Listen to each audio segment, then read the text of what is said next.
মধ্যপ্রাচ্যে যে সংঘাত চলছে তার মূল কারণ ইরানের পারমাণবিক সক্ষমতা। আন্তর্জাতিক পারমাণবিক শক্তি সংস্থার মতে ২০২৫ সালের জুন মাসে ইরান ও ইসরায়েল যুক্তরাষ্ট্রের মধ্যকার ১২ দিনের প্রকাশ্য সামরিক সংঘাত শুরু হওয়ার ঠিক আগ মুহূর্তে ইরানের কাছে ৬০% সমৃদ্ধ ৪৪০ কেজি ইউরেনিয়ামের মজুদ ছিল। পারমাণবিক বিশেষজ্ঞদের হিসেব অনুযায়ী এই পরিমাণ ইউরেনিয়ামকে যদি ৯০% বা উইপেন্স গ্রেড স্তরে সমৃদ্ধ করা হয় তবে তা দিয়ে ৮ থেকে ৯টি পারমাণবিক বোমা তৈরি করা সম্ভব। আর এই তথ্য প্রকাশের পর থেকেই যুক্তরাষ্ট্রের ঘুম হারাম হয়ে গেছে। পরবর্তীতে ২ দফায় ইরানের ওপর বিমান হামলা চালায় যুক্তরাষ্ট্র, তবে তাতে তেমন সুবিধা করতে না পেরে কূটনৈতিক পথে আশ্রয় খুঁজছে পশ্চিমারা। যদি মধ্যস্থতা করে সমৃদ্ধ ইউরেনিয়াম ইরান থেকে সরানো যায়, সেই অপচেষ্টায় কমতি রাখেনি ওয়াশিংটন। দেশটির প্রেসিডেন্ট ডোনাল্ড ট্রাম্প নিজে এই সংঘাতের সমাধান খুঁজতে ছুটে গেছেন ইরানের কৌশলগত মিত্র চীনের কাছে। তবে তাতে কি আখেরে কোনো লাভ হয়েছে? কি বলছে ইরান? রয়টার্সের প্রতিবেদনে বলা হয়েছে, ইরানের সর্বোচ্চ নেতা আয়াতুল্লাহ মুজতবা খামেনির কড়া নির্দেশ, দেশটির হাতে থাকা সমৃদ্ধ ইউরেনিয়াম কোনোভাবেই বিদেশে পাঠানো যাবে না। অর্থাৎ ইরানের মাটিতে থাকা ইউরেনিয়াম ইরানের ভেতরেই থাকবে। এই সিদ্ধান্ত শুধু একটি কূটনৈতিক বার্তা নয়, বরং এটি যুক্তরাষ্ট্র, ইসরায়েল এবং পশ্চিমা বিশ্বের উদ্দেশ্যে সরাসরি শক্ত অবস্থানের ইঙ্গিত বলেই মনে করছেন বিশ্লেষকেরা।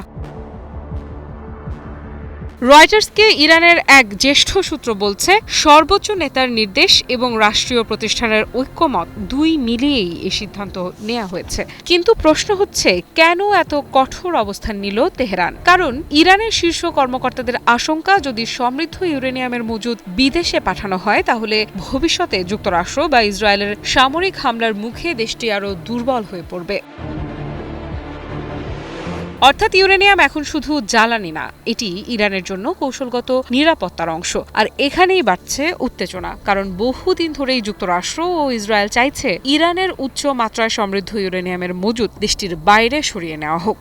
এমনকি রয়টার্স বলছে, মার্কিন প্রেসিডেন্ট ডোনাল্ড ট্রাম্প নাকি ইসরায়েলকে আশ্বাসও দিয়েছেন ভবিষ্যতের যে কোনো শান্তি চুক্তিতে এই বিষয়টি অন্তর্ভুক্ত থাকবে। কিন্তু এখন ইরানের অবস্থান পরিষ্কার, তারা ইউরেনিয়াম ছাড়তে রাজি নয়। আর এর ফলে চলমান আলোচনাও নতুন জটিলতায় পড়তে পারে। কারণ পশ্চিমা বিশ্ব দীর্ঘদিন ধরেই অভিযোগ করে আসছে, ইরান গোপনে পারমাণবিক অস্ত্র তৈরির পথে এগোচ্ছে। বিশেষ করে ৬০% পর্যন্ত ইউরেনিয়াম সমৃদ্ধ করার কার্যক্রম নিয়ে তাদের উদ্বেগ সবচেয়ে বেশি। কেননা বেসামরিক পারমাণবিক বিদ্যুতের জন্য এত উচ্চ মাত্রার সমৃদ্ধ ইউরেনিয়ামের প্রয়োজন হয় না। অন্যদিকে পারমাণবিক অস্ত্র তৈরির জন্য প্রয়োজন প্রায় ৯০% সমৃদ্ধ ইউরেনিয়াম। তবে ইরান বরাবরই এসব অভিযোগ অস্বীকার করেছে। আমি ভরসা রাখি হিরন স্মার্ট ওয়াটার পিউরিফায়ারে।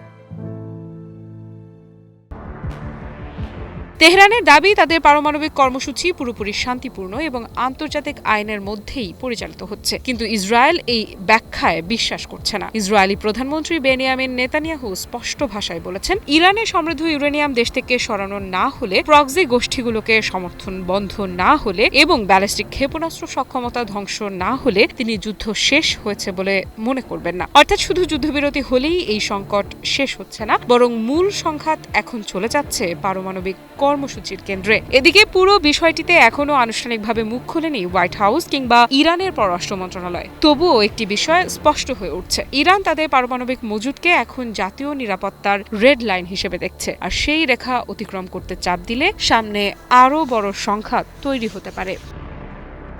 আফরিদা ইফরাত, নিউজ 24।